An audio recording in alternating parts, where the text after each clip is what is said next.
O'zbekiston Respublikasi Oliy Majlisi Senatining Fan, ta'lim va sog'liqni saqlash masalalari bo'yicha qo'mitaning raisi hurmatli Bahrom Ismoilovich Abdullayevga beraman. Marhamat. Rahmat. Assalomu alaykum, hurmatli qo'zatlar.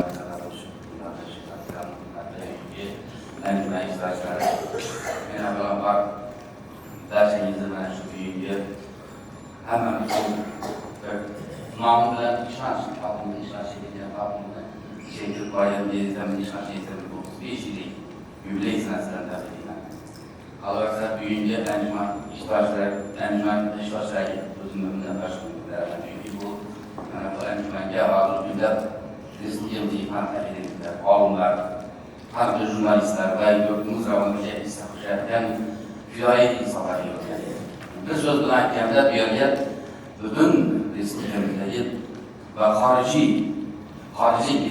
xorijiy olimlar, ya'ni ilm ahli yig'ilgan. Ularda prezidentimiz doim aytadilar, qayerda bo'lsa, qaysi bir yig'ilishda bo'lmaqlar, ta'lim, bilim deb doim mana shu gapni qayta aytadilar.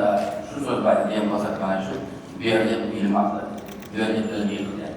Bu kompleksiyani yaxshi tomonlaridan yana bir tasvir etishimiz kerakki, bu yerda butun soha mutaxassislari o'z kasbini olmay yig'ilgan. Albatta bir her kim o'zaro bilan muloqot qiladi. Turli sohalar muhokamasi bo'lib, yana shu yerda yuksalishi, shu yerda bilimni oshishiga sababchi bo'ladi.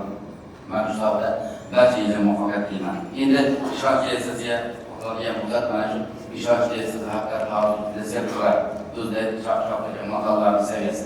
Bu sektorlarga mana shu yurtimizda tariximizdan tortib hozirgi kundagi yurtimizda amalga oshayotgan jarayonlarni xalqimizga yetib borishda juda katta hissa qo'shyapti. O'zini saviyasida, maqolalarning saviyasida, maqolalarning nufuz bilan alohida o'rin qiladi.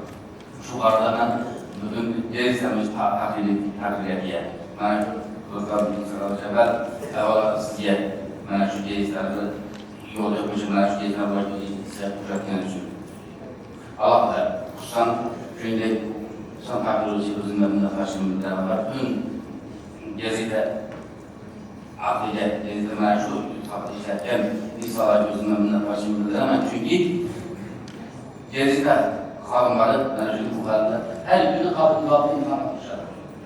Chunki o'zi bo'lmaydi, xalqqa sevimli maqolani yetkazishni, gazetani sevimli yetkazishni butun soha vakillariga o'zimga minnatdorchiligimni bildiraman.